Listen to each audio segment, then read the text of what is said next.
Hi everyone! Kumusta kayo? Today, magluluto nga pala ako ng pork with pechay.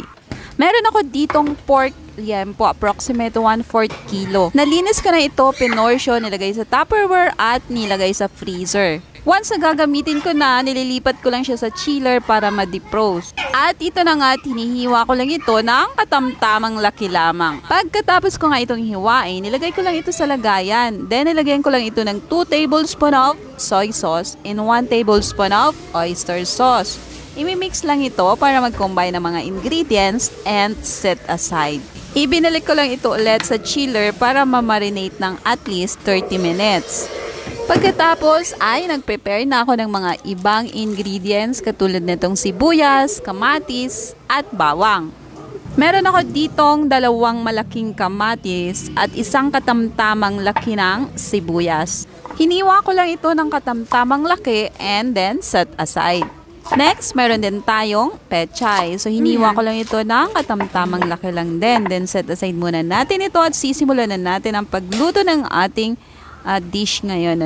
So, dito sa aking pan, naglagay lang ako ng 1 tablespoon of oil. And then, inilagay ko na nga rin itong pork na minarinate natin.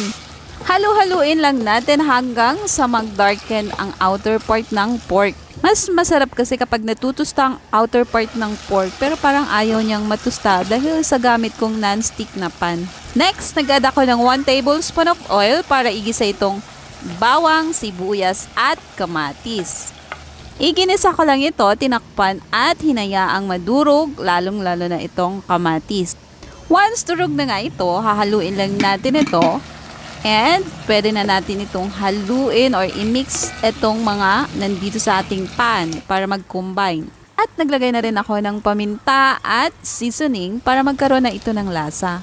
Pagkatapos ko nga itong lagyan ng mga seasoning, ay mekos-mekos ulit bago ito lagyan ng tubig. Next, ito nga at maglalagay na tayo ng tubig hanggang sa makakover itong ating meat dito sa pan.